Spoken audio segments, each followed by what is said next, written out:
ये कहानी सिर्फ मनोरंजन के लिए है। इस ऑडियो स्टोरी का किसी भी व्यक्ति, घटना या जगह से कोई वास्तविक संबंध नहीं है। राघव के सामने एक बेहद खूबसूरत महिला खड़ी थी। उसकी बड़ी बड़ी आंखों के ऊपर घनी और पतली भौहें थीं।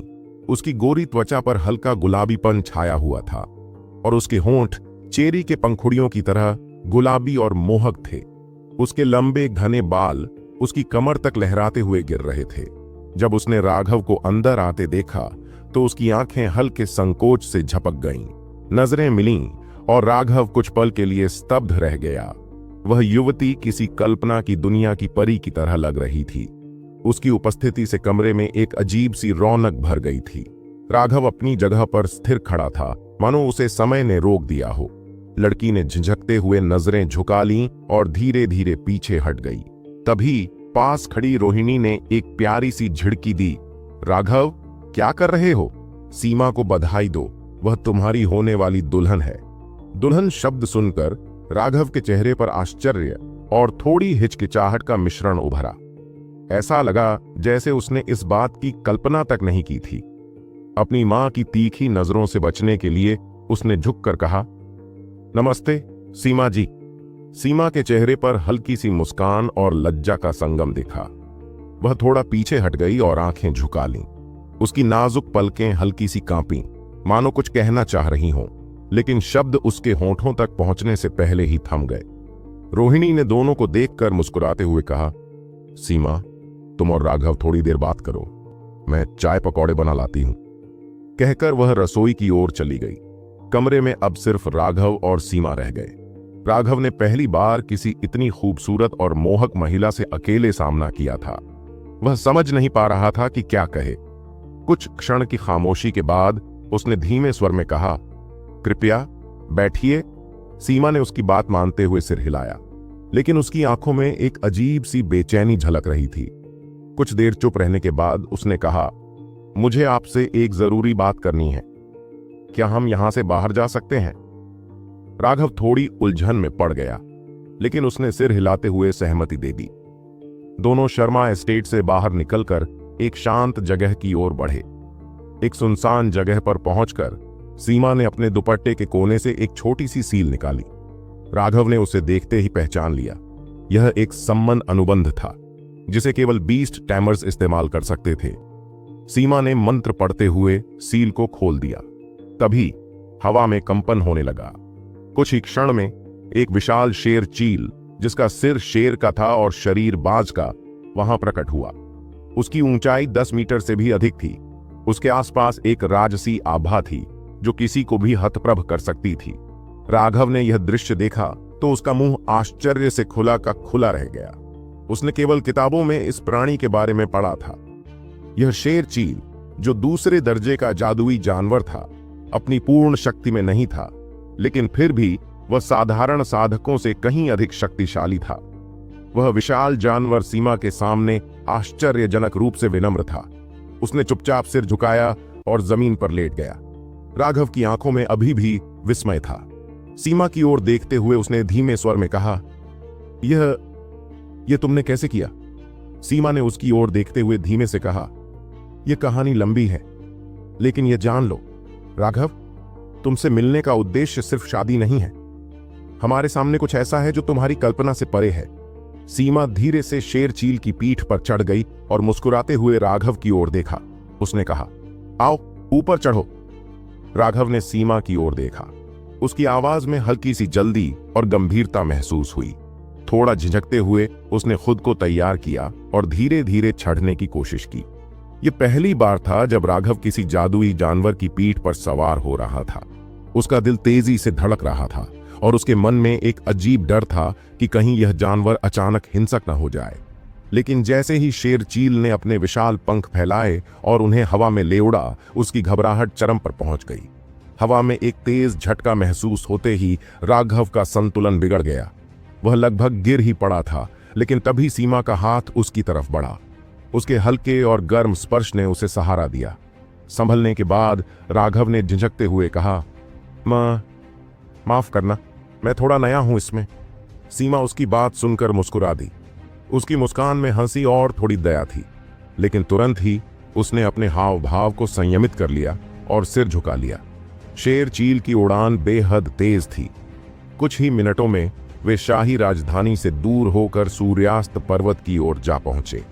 आसमान में डूबता हुआ लाल सूरज और उसके रंगों से नहाया हुआ पूरा वातावरण बेहद खूबसूरत लग रहा था। पर्वत की चोटी पर उतरने के बाद दोनों चुपचाप खड़े रहे। सीमा ने राघव की ओर देखा, लेकिन राघव की नजरें राजधानी की ओर टिकी हुई थीं। उसके चेहरे पर गहरी उदासी झलक रही थी। कुछ देर की चुप्पी के बाद सीमा ने धीमे स्वर में कहा, राघव, मुझसे एक बात कहनी है। राघव ने अपनी नजर राजधानी से हटाई और बिना उसकी तरफ देखे कहा, तुम यहां शादी से बचने के लिए आई हो, है ना? सीमा को ऐसा लगा जैसे किसी ने उसकी मंशा को बेधड़क पढ़ लिया हो। उसने अविश्वास भरे स्वर में पूछा, तुम्हें पहले से पता था? राघव ने हल्की मुस्कान के साथ उसकी ओर देखा। मुझे अंदाजा था, और सच कहूं तो मैं तुम्हारा शुक्रगुजार हूं। सीमा ने हैरानी से पूछा, शुक्रगुजार? किस बात का? इस बात का कि तुमने मेरी मां के सामने कुछ नहीं कहा, तुमने उनके दिल को ठेस नहीं पहुंचाई, और इस बात का भी कि तुमने मुझे अपमानित नहीं किया। तुम्हारा यह कदम मेरे लिए एक बड़ा एहसान है। राघव की आवाज शांत थी, लेकिन उसमें एक अजीब सी गर्मजोशी थी। सीमा ने कुछ पल तक राघव को ध्यान से देखा। उसने सुना था कि राघव का जीवन अब तक कितना कठिन रहा है। उसे लगा था कि वह क्रोधित होगा, उसे खरी खोटी सुनाएगा, लेकिन उसकी यह प्रतिक्रिया, यह मुस्कान कुछ और ही बयान कर रही थी। तुम्हें मुझसे डरने की जरूरत नहीं है सीमा। मैं जानता हूं कि तुम एक अद्भुत और सक्षम महिला हो। तुमने इतनी कम उम्र में ही दूसरे दर्जे के जादुई जानवर को साध लिया। मैं एक साधारण इंसान हूं। हमारी दुनिया अलग है और तुम्हारा इस शादी से बचने का निर्णय गलत नहीं है। इसमें शर्मिंदा होने की कोई बात नहीं है। राघव के शब्दों में एक अजीब सी सादगी और सच्चाई थी, लेकिन सीमा के दिल में अजीब सा दर्द उठने लगा। वह महसूस कर रही थी कि यह शांत और संयमी युवक पहले ही अपनी जिंदगी में बहुत कुछ सह चुका था। मुझे कुछ दिन का समय दो, मैं अपनी मां को मना लूंगा कि यह शादी न हो। मैं तुम्हें वादा करता हूं कि यह जल्दी हो जाएगा। यह कहते हुए राघव मुड़ा और चुपचाप नीचे की ओर जाने लगा। डूबते सूरज की रोशनी उसके पतले और अकेले से दिखने वाले शरीर पर पड़ रही थी, जो उसके दुख को और बढ़ा रही थी। सीमा वहीं खड़ी रही। उसकी आंखों से आंसू बह निकले। उसने अपने होठों को अपने हाथों से ढक लिया, लेकिन उसके दिल में गहराई तक एक टीस उठ रही थी। सीमा चुपचाप खड़ी थी, उसकी आंखें नम थीं। पीछे से एक कोमल आवाज आई, दीदी, अब जब तुमने सब कुछ कह दिया है तो बात यहीं खत्म हो जाती है। लेकिन वह राघव, वह सचमुच बेहद उदास दिख रहा था। सीमा के पीछे खड़ी छोटी बहन का चेहरा भी गंभीर था। दोनों बहनें चुपचाप राघव को तब तक देखती रहीं जब तक वह पहाड़ के नीचे पूरी तरह से ओझल नहीं हो गया। उधर राघव का मन भारी था। उसकी चाल धीमी और थकी हुई थी। जब उसने सीमा को पहली बार देखा था तो उसका दिल एक अनजानी खुशी से भर गया था। सीमा किसी देवी की तरह दिखती थी, गर्व और सौंदर्य का प्रतीक। लेकिन उस खुशी को जल्द ही एक ठंडी निराशा ने घेर लिया। प्यार में पड़ने से पहले ही प्यार खो गया, राघव ने खुद से कहा। उसके भीतर की उदासी अब बेकाबू हो रही थी। उसका मन चीखने को कर रहा था। उसने हमेशा सब कुछ सहा था, अपमान, अकेलापन, दुख, लेकिन इस बार उसका दिल टूट चुका था। सीमा ने उसे सीधे तौर पर मना नहीं किया था। उसने बात को ऐसे मोड़ दिया था कि न ही उसका अपमान हो और न ही किसी का दिल दुखे। राघव यह समझ सकता था कि सीमा एक समझदार और दयालु महिला थी, लेकिन फिर भी उसका मन यह मानने को तैयार नहीं था। मैंने उससे भीख मांगी होती तो शायद शादी हो जाती, उसने सोचा। लेकिन क्या ऐसा करना सही होता? क्या इसका कोई मतलब भी रह जाता? राघव ने गहरी सांस ली। नहीं, उसे जाने देना ही सही है। जब वह घर पहुंचा तो रात हो चुकी थी। उसकी मां रोहिणी उसके इंतजार में बैठी थी। उन्होंने उसे देखते ही सवालों की बौछार कर दी। क्या हुआ? तुम दोनों ने बात की? कुछ प्रगति हुई? सीमा क्या सोचती है? राघव ने जवाब देने की कोशिश की, लेकिन उसकी मां की उत्सुकता कम होने का नाम नहीं ले रही थी। आखिरकार उसने सीधा सवाल कर दिया, मां, सीमा और मेरी शादी तय हुई कैसे, और आपने मुझे पहले क्यों नहीं बताया? रोहिणी का चेहरा एक पल के लिए बदल गया। उनकी आंखों में दर्द की झलक आई, लेकिन उन्होंने तुरंत उसे छुपा लिया। तुम्हारे पिता और सीमा के पिता बहुत करीबी दोस्त थे, उन्होंने बताया। वे साथ जीने और मरने की कसम खाए थे। उन्होंने तय किया था कि उनके बच्चे अगर लड़के हुए तो भाई होंगे, अगर लड़कियां हुई तो बहनें, और अगर लड़का और लड़की हुए तो वे पति पत्नी होंगे। राघव ने गहरी सांस ली। आपकी पीढ़ी ने सपने देखे और दोस्ती निभाई, लेकिन अब जब बात हमारी पीढ़ी पर आई तो वह केवल बोझ बन गया है। मां, मुझे लगता है कि मैं और सीमा एक दूसरे के लिए सही नहीं है, राघव ने थोड़ी देर सोचने के बाद कहा। रोहिणी चौंक गई। तुम ऐसा कैसे कह सकते हो? मां, प्लीज भावुक मत होइए, राघव ने समझाने की कोशिश की। मैं सिर्फ यह कहना चाहता हूं कि हमारी दुनिया अलग अलग है। सीमा मुझसे कहीं ज्यादा काबिल और अद्वितीय है, वह किसी और के साथ ज्यादा खुश रहेगी। लेकिन राघव यह सब कहते कहते रुक गया। उसकी आंखों में नमी थी और आवाज हल्की कांप रही थी। नहीं, यह पागलपन है। सीमा जैसी खूबसूरत और गुणी लड़की मेरे लिए अनुपयुक्त कैसे हो सकती है? रोहिणी की आवाज गुस्से से भर गई। राघव ने गहरी सांस ली और संयम से बोला, मां, कृपया मेरी बात समझने की कोशिश करो। प्यार में दोनों पक्षों की सहमति जरूरी होती है। यह शादी आपके और पापा के निर्णय से तय हुई, लेकिन हमसे कभी पूछा नहीं गया। क्या यह सही है? तो क्या तुम मुझे गुस्सा दिलाने की कोशिश कर रहे हो? रोहिणी की आंखों में आंसू आ गए। वह अब तक राघव की बातों को समझ नहीं पा रही थी। राघव चुप खड़ा रहा। वह जानता था कि उसकी मां को सच्चाई बताना आसान नहीं होगा। तभी रोहिणी ने तीखे स्वर में पूछा, सच सच बताओ राघव, क्या यह सीमा है जो इस शादी से बचना चाहती है? राघव ने तुरंत सिर हिलाया। नहीं मां, ऐसा कुछ नहीं है। सीमा एक बहुत अच्छी लड़की है। यह मेरी ही बात है। मुझे लगता है कि यह सब कुछ बहुत जल्दी हुआ और मैं अभी इसे स्वीकार नहीं कर पा रहा हूं। रोहिणी ने उसे ध्यान से देखा। वह जानती थी कि उनके बेटे की बात में कुछ छिपा है, लेकिन उन्होंने और कुछ नहीं कहा। थोड़ी देर बाद वह अचानक राघव को गले लगाकर रोने लगी। मां, इतना परेशान मत होइए। यह उतना बड़ा मुद्दा नहीं है जितना आप सोच रही हैं, राघव ने धीरे से कहा। मैंने सोचा है कि अगर इस शादी को अभी रद्द कर दें तो शायद भविष्य में चीजें बेहतर हो सकती हैं।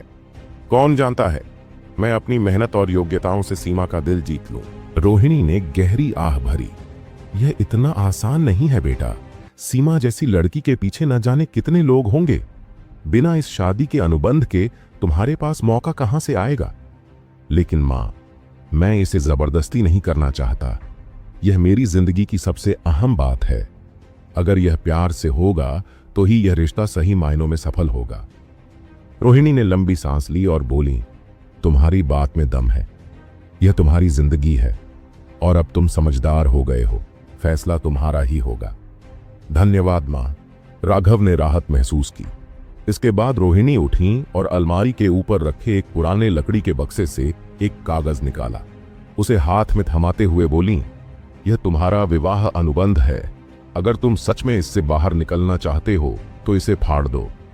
राघव ने कागज को हाथ में लिया और उसे देखकर ठिठक गया। उसके दिल में हलचल मच गई। सीमा जैसी खूबसूरत औरत को खो देना आसान नहीं था, लेकिन उसने कागज को फाड़ने का फैसला कर लिया। सूरज धीरे धीरे पहाड़ों के पीछे से झांकने लगा था। सीमा ने देखा कि राघव विवाह अनुबंध लेकर वापस आ रहा है। हवा में ठंडक थी, लेकिन सीमा के भीतर हलचल तेज थी। वह जानती थी कि यह दिन आएगा, पर वह इसके लिए पूरी तरह तैयार नहीं थी। राघव की मुस्कान में एक गहरी शांति थी। उसने अनुबंध उसे थमाते हुए कहा, यह लो, तुम एक दयालु लड़की हो। सीमा, मैं जानता हूं कि हालात कैसे हैं, लेकिन मैं तुमसे किसी भी तरह का गुस्सा नहीं रखता। सीमा का हाथ कांप रहा था। राघव के शब्द उसके दिल को छू रहे थे और उसकी आंखों से आंसू बहने लगे। राघव, मुझे माफ कर दो, उसने घुटी हुई आवाज में कहा। राघव ने उसकी आंखों में झांका और उसकी बात को बीच में ही काटते हुए बोला, तुम्हारी कोई गलती नहीं है सीमा। अगर किसी को दोष देना है तो वो हमारे पिता हैं, वो दो पुराने दोस्त जिन्होंने हमारी जिंदगी को मजाक बना दिया। सीमा, जो अब तक रो रही थी, उसकी बात सुनकर हल्की हंसी रोक नहीं पाई। उसकी हंसी आंसुओं से भीगी हुई किसी वसंत के पहले फूल की तरह चमक रही थी। राघव उसे देखता ही रह गया। सीमा, तुम वाकई बहुत खूबसूरत हो। राघव के मुंह से ये शब्द निकलते ही उसे पछतावा हुआ। उसने सोचा, यह क्या कह दिया मैंने। उसने खुद को शांत रखने की कोशिश की थी, लेकिन सीमा के सामने उसका आत्मनियंत्रण बार बार टूट रहा था। लेकिन सीमा ने उसकी बात का बुरा नहीं माना। उसके गालों पर हल्की लाली छा गई और उसने अपनी आंखें हल्के गुस्से में घुमाईं। उस पल वह इतनी मासूम और खूबसूरत लग रही थी कि राघव के दिल में हलचल मच गई। राघव, अगर तुमने ऐसी खूबसूरत लड़की को खो दिया तो तुम्हारा जीवन अधूरा रह जाएगा, उसने खुद से कहा। लेकिन उसने एक गहरी सांस ली और खुद को समझाया, नहीं, मुझे अब इसे जाने देना होगा। राघव ने उसके हाथ को हल्के से छोड़ा और अनुबंध उसके पास छोड़ते हुए बोला, सीमा, तुम्हें मुझ पर ध्यान देने की जरूरत नहीं थी। हम दोनों अलग अलग दुनिया के लोग हैं, लेकिन फिर भी तुम आई। मैं जानता हूं कि तुमने यह सब इसलिए किया ताकि मैं झूठी उम्मीदों में न रहूं। इसके लिए मैं तुम्हारा आभारी हूं। सीमा के हाथ में अनुबंध था, लेकिन उसकी आवाज कांप रही थी। राघव, क्या तुम यह सब सिर्फ मुझे कम दोषी महसूस करवाने के लिए कह रहे हो? राघव मुस्कुराया, नहीं सीमा, यह सच है। अगर कोई दोष है तो वह समय और परिस्थितियों का है। तुमने कुछ गलत नहीं किया। सीमा ने गहरी सांस ली। उसकी आंखों में आंसू थे, लेकिन अब वे आंसू हल्के हो चले थे। वह जानती थी कि दोनों के लिए यह फैसला मुश्किल था, लेकिन शायद यही सही था। राघव ने हल्के से मुस्कुराते हुए कहा, नहीं, मैं पूरी तरह से सच कह रहा हूं, लेकिन आज से मेरा लक्ष्य और बड़ा हो गया है।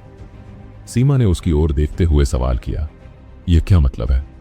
आज से मैं अपनी पूरी ऊर्जा साधना में लगाऊंगा। जब मेरी शक्ति पर्याप्त होगी तब मैं वापस आऊंगा और तुम्हें फिर से पाने की कोशिश करूंगा।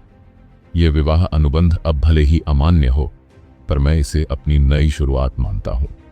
आज से मैं अपने तरीके से तुम्हारा पीछा करना शुरू करूंगा, राघव ने दृढ़ता से कहा। हालांकि वह मुस्कुरा रहा था, उसकी आंखों में अडिग निश्चय साफ झलक रहा था। सीमा को यह देखकर अचरज हुआ। उसने पहले कभी ऐसा आत्मविश्वास किसी में नहीं देखा था। वह थोड़ी देर तक चुप रही, क्योंकि उसे समझ नहीं आ रहा था कि क्या जवाब दे। उसे ये सब नकार देना चाहिए या स्वीकार कर लेना चाहिए। राघव ने जैसे उसके मन की बात पढ़ ली और मुस्कुराते हुए बोला, तुम्हें किसी भी तरह के दबाव की जरूरत नहीं है। ये सिर्फ मेरी मर्जी है। तुम एक दयालु और बहादुर लड़की हो, और मैं तब तक इंतजार करूंगा जब तक मैं तुम्हारे लायक नहीं बन जाता। लेकिन इससे पहले मुझे अपनी साधना पूरी करनी होगी और खुद को साबित करना होगा। मैं चाहता हूं कि जब मैं तुम्हारे पास वापस आऊं तो मेरे पास तुम्हारी रक्षा करने की ताकत हो। चाहे तुम मुझे स्वीकार करो या नहीं, मेरा लक्ष्य अडिग रहेगा। सीमा का चेहरा लाल हो गया।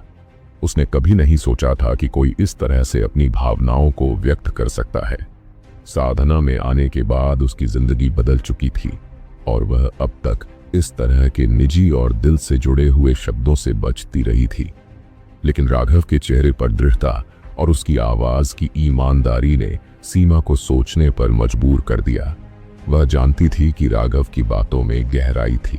राघव ने मन ही मन सोचा, अभी सबसे जरूरी बात यह है कि सीमा को मुझसे कोई नापसंदगी न हो।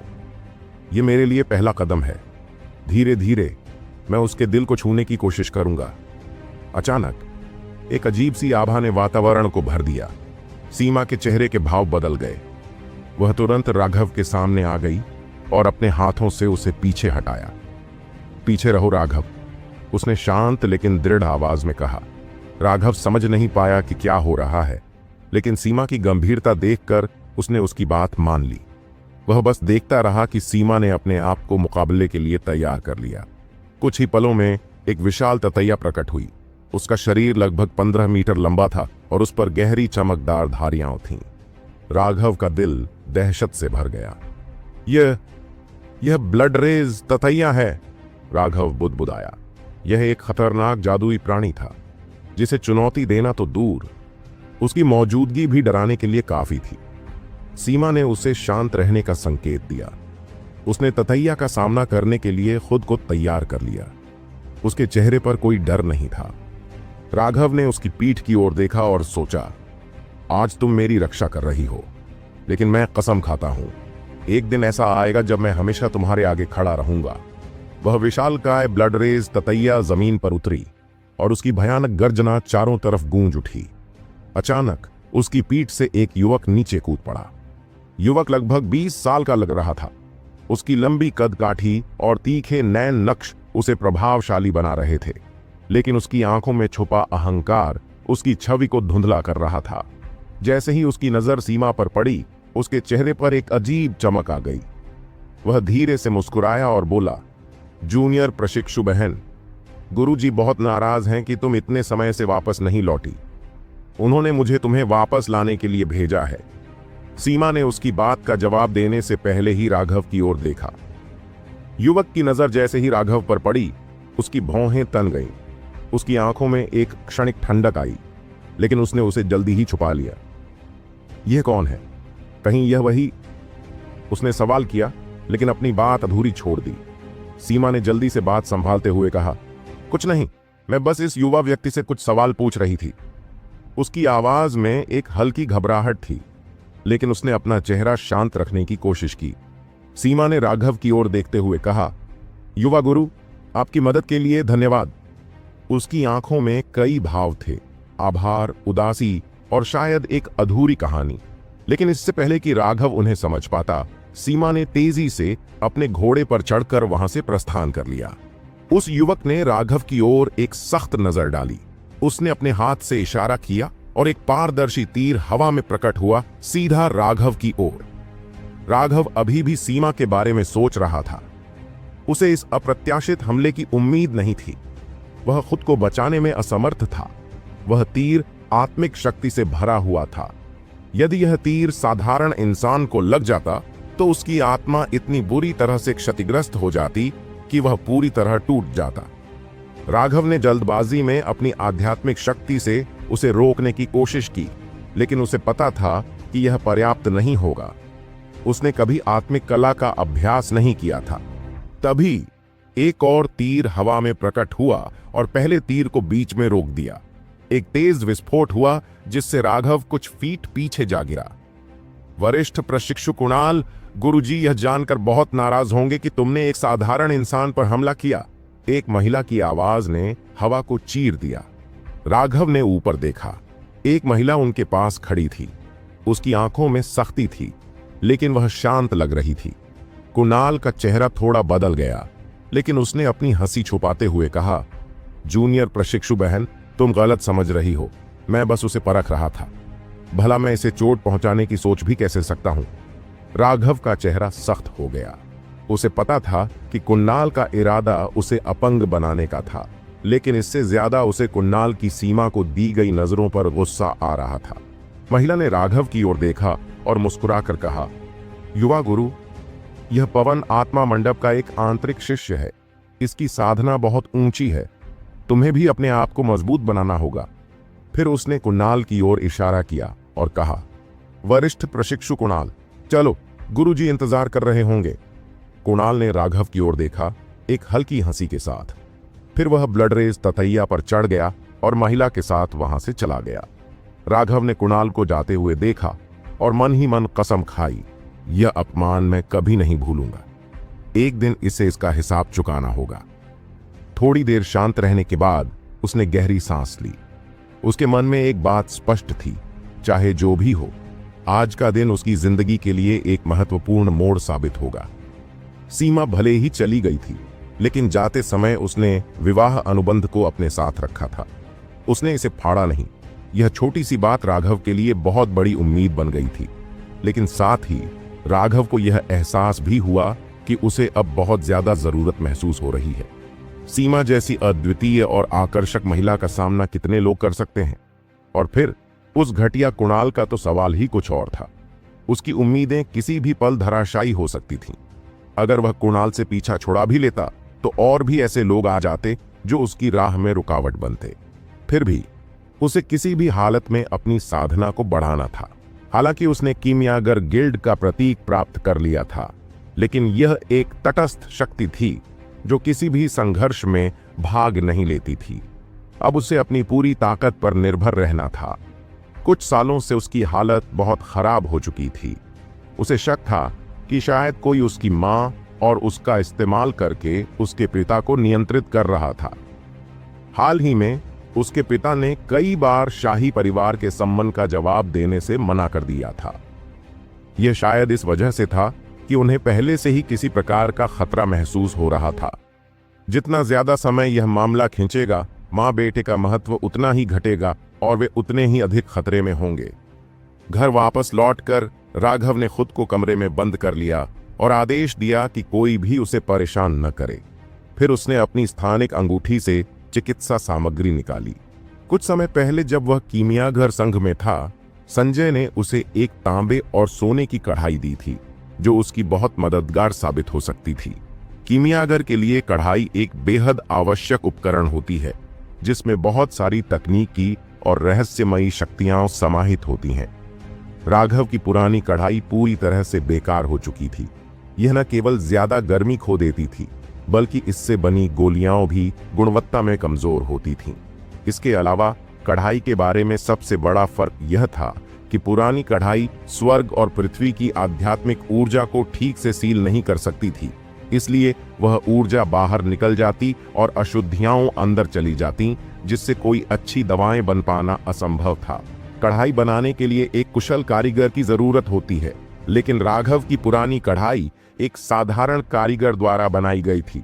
हालांकि इसके अलावा कोई और रास्ता नहीं था।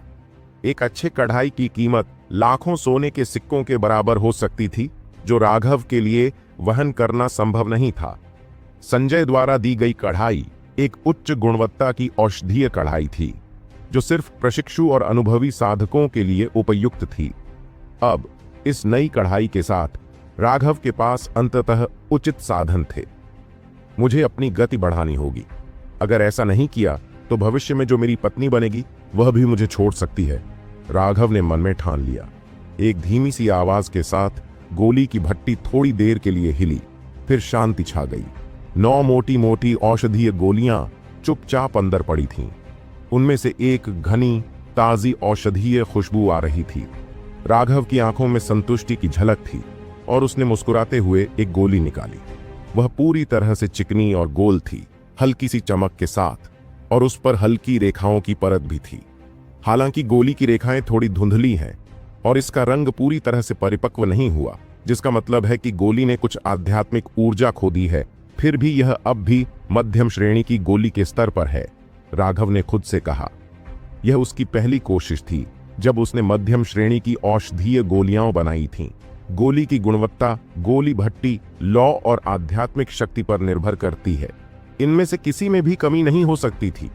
राघव की आध्यात्मिक शक्ति तो निश्चित रूप से अच्छी थी, लेकिन गोली भट्टी बहुत कमजोर थी और गोली की लौ वह और भी खराब थी।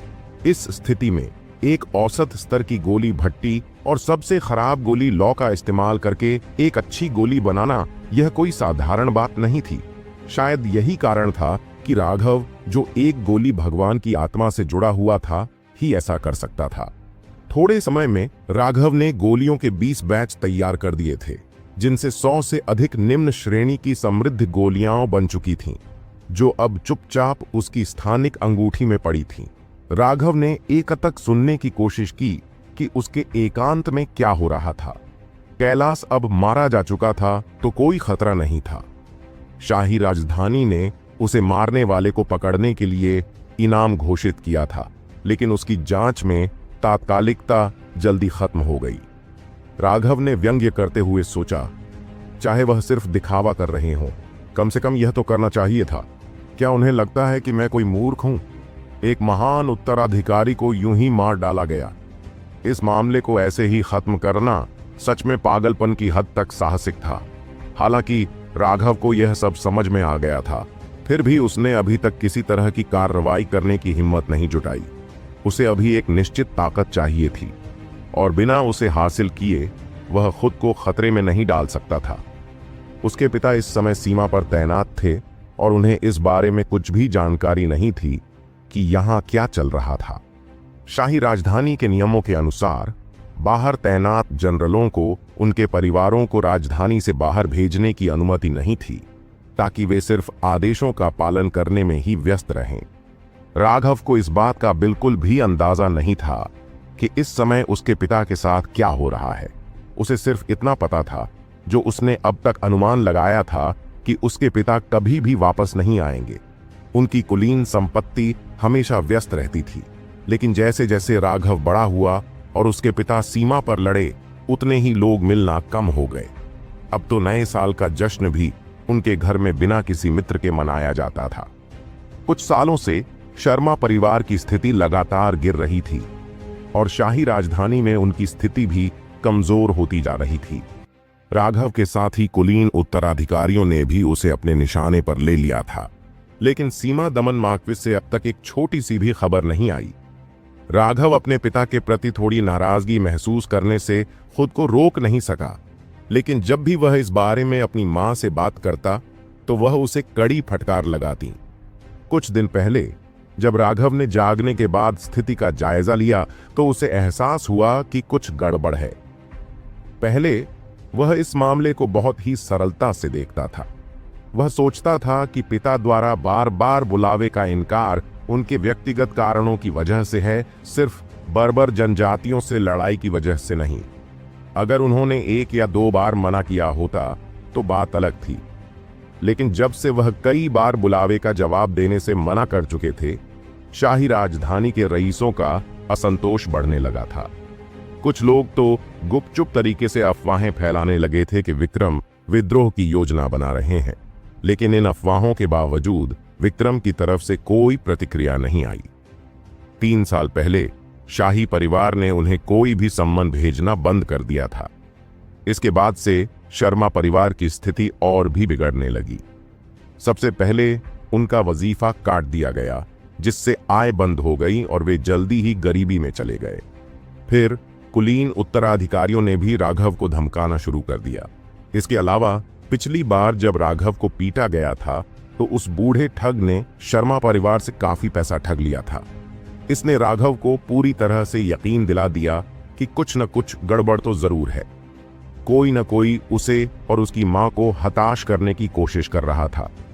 यह निश्चित रूप से विक्रम को आत्मसमर्पण करने के लिए मजबूर करने की एक चाल थी, लेकिन इसके पीछे की असली साजिश क्या थी, राघव को इसका कोई अंदाजा नहीं था।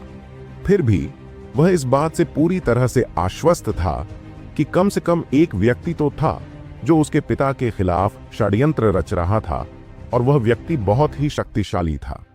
मैं अभी उससे निपट नहीं सकता। एक भूखा भेड़िया आखिरकार अपने नुकीले दांत दिखाएगा। अब मुझे अपनी ताकत बढ़ानी होगी, राघव ने खुद से कहा। संध्या को कुछ साधारण निर्देश देने के बाद राघव ने अपने एकांतवास की शुरुआत की। समृद्ध सितारे का भ्रूण पहले ही संघनित हो चुका था और अब आगे जो करना था वह सरल था। उसे निरंतर औषधीय ऊर्जा से पोषित करना था। राघव के पैर के तलवे पर स्थित समृद्ध सितारा लगातार समृद्ध गोलियों की औषधीय ऊर्जा को अवशोषित कर रहा था और तेजी से बड़ा हो रहा था। राघव द्वारा गोलियों का सेवन करते हुए समृद्ध सितारा 7 दिनों में कई गुना बड़ा हो गया। ऐसा लग रहा था जैसे राघव के पैर के तलवे पर एक पूरी तरह से नई जगह बन रही हो। जब यह आकार में शर्मान फल जितना बड़ा हो गया, तब उसकी वृद्धि रुक गई। औषधीय ऊर्जा के निरंतर अवशोषण से समृद्ध सितारे पर अनगिनत धुंधली रेखाएं दिखने लगीं। ये रेखाएं धीरे धीरे घूमने लगीं। धमाका! जब अंतिम मध्यम श्रेणी की समृद्ध गोली को अवशोषित किया गया तो समृद्ध सितारा अचानक कांप उठा और बाहरी दुनिया की आध्यात्मिक ऊर्जा को बेतहाशा अवशोषित करना शुरू कर दिया। हाँ, आखिरकार मैं सफल हो गया। राघव ने जोर से दहाड़ते हुए महसूस किया कि उसका शरीर ऊर्जा से भर गया है। लेकिन यह तो बस शुरुआत है।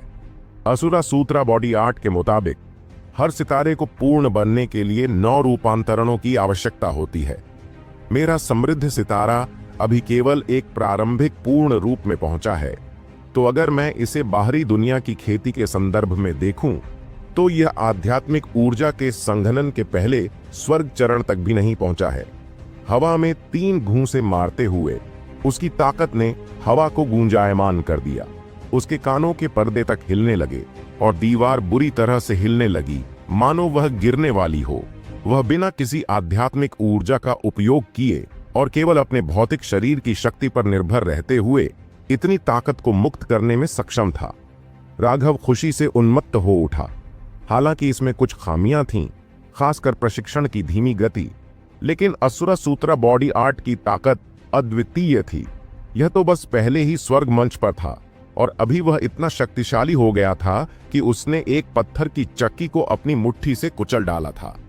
हे, अगर मैं इसी तरह आगे बढ़ता रहा तो मुझे अपनी मंगेतर को जल्द ही वापस मिल जाएगा, राघव हंसते हुए बोला।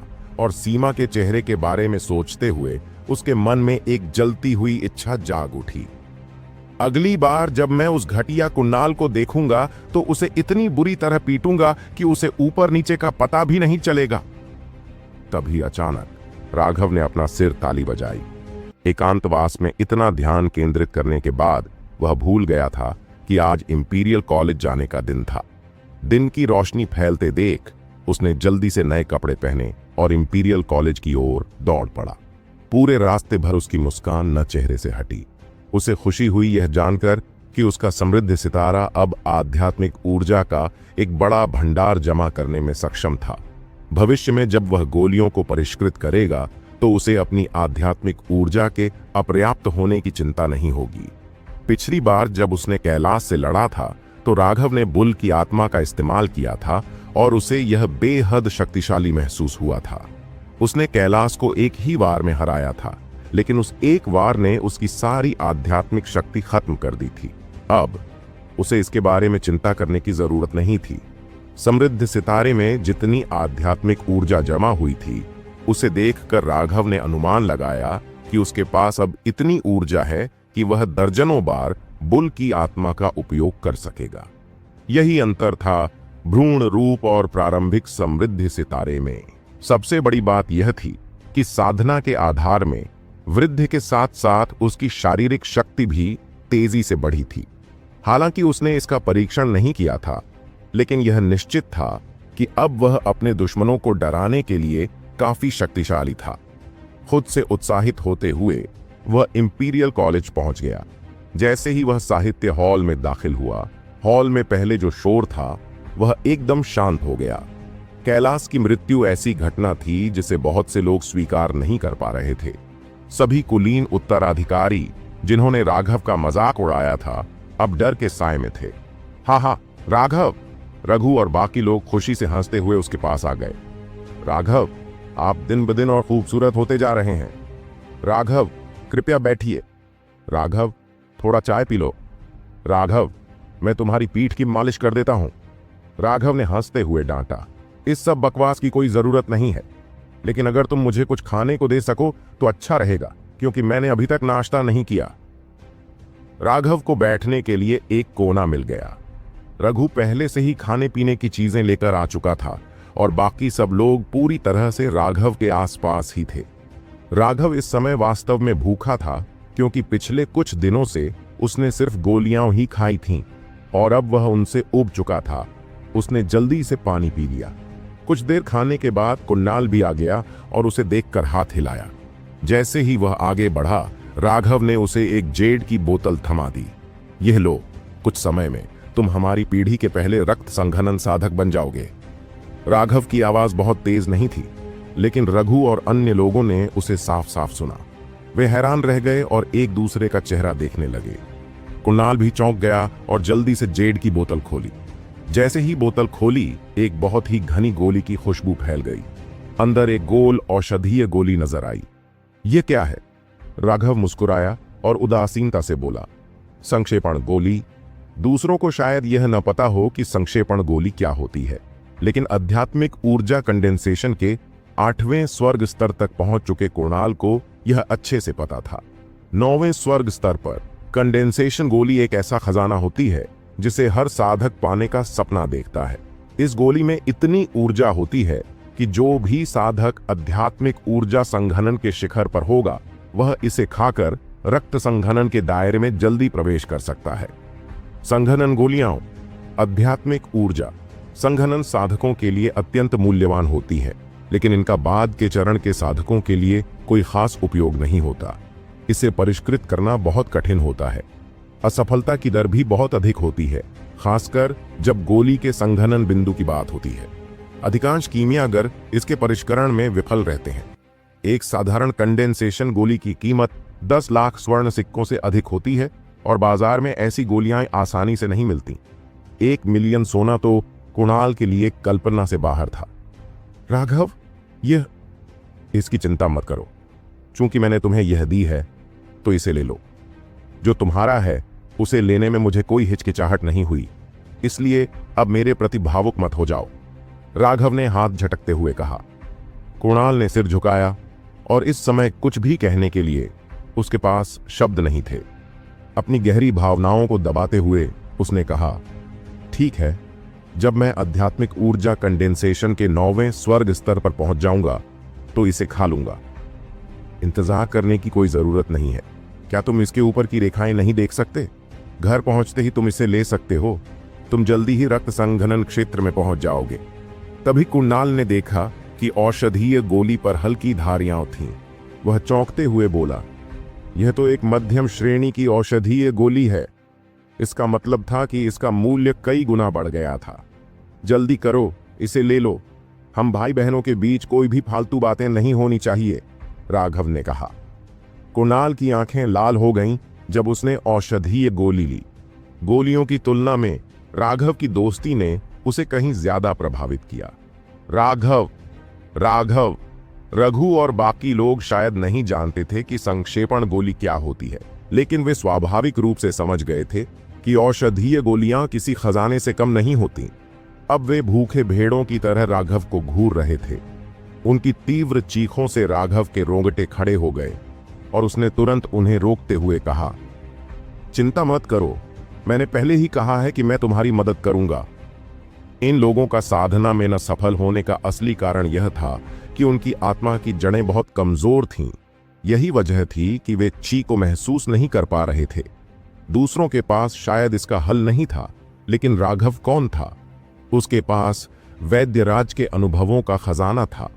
अगर वह इतनी साधारण सी चीज भी नहीं संभाल सकता था तो उसे वैद्यराज कैसे कहा जा सकता था? हर व्यक्ति 1 बोतल ले लो, दिन में 3 बूंदें लेना, तीखा खाना, शराब और शारीरिक संबंध से बचना। 7 दिनों में असर दिखने लगेगा और आधे महीने के भीतर तुम्हें आध्यात्मिक ऊर्जा का एहसास होने लगेगा। तुम कितनी मेहनत करते हो यह इस बात पर निर्भर करेगा कि तुम कंडेंसेशन में कितना जल्दी प्रवेश करते हो। राघव ने उनमें से प्रत्येक को 1 बोतल औषधीय तरल दी, जिसे उसने खुद बनाया था। यह औषधीय तरल इतना मूल्यवान नहीं था, लेकिन इसके असर से इन लोगों की आत्मा की जड़ें थोड़ी मजबूत हो सकती थीं। राघव कोई देवता नहीं था। इसने अपना असर छोड़ने की एक सीमा रखी थी। उन्हें आध्यात्मिक ऊर्जा कंडेंसेशन में प्रवेश करना कोई कठिनाई नहीं थी, और यदि वे बदकिस्मत नहीं हुए तो वे रक्त संघनन क्षेत्र में भी प्रवेश करने में सक्षम हो सकते थे। हालांकि भविष्य में उससे आगे की उन्नति असंभव थी, लेकिन रघु और बाकी लोगों के लिए यह किसी खजाने से कम नहीं था। वे सभी बोतलों को घूर रहे थे जैसे अभी 1 बूंद पीने के लिए वे कुछ भी कर सकते थे। राघव, अगर यह सच में हमें साधना करने की अनुमति देता है तो क्या यह तुम्हारे लिए परेशानी का कारण नहीं बनेगा? रघु ने चिंता जताते हुए कहा। वह मोटा हो सकता था, लेकिन उसका दिमाग तेज था। वह पहले ही समझ गया था कि क्या हो सकता है। अगर राघव सच में उन लोगों की मदद करता है जिन्हें पहले कचरा माना जाता था, तो यह राघव के लिए एक बड़ा संकट खड़ा कर सकता था। अगर कोई बेईमान व्यक्ति यह जान जाता तो यह परेशानी का कारण बन सकता था। रघु ने यह पूछने का इरादा किया था कि क्या उन्हें इस बारे में राघव की मदद से इसे छिपाना चाहिए, लेकिन राघव ने हंसते हुए कहा, चिंता मत करो, ये सारी गोलियां ग्रैंड मास्टर संजय द्वारा बनाई गई थीं। अगर कोई इनसे परेशान है तो वे ग्रैंड मास्टर संजय से संपर्क कर सकते हैं। Grand master Sanjay? वे सभी चौंक गए और पूछने ही वाले थे कि क्या वह मजाक कर रहा था। तभी अचानक उनके पीछे से कदमों की आवाज आई। उन्होंने सिर घुमाकर देखा तो उनमें से कई घबरा गए।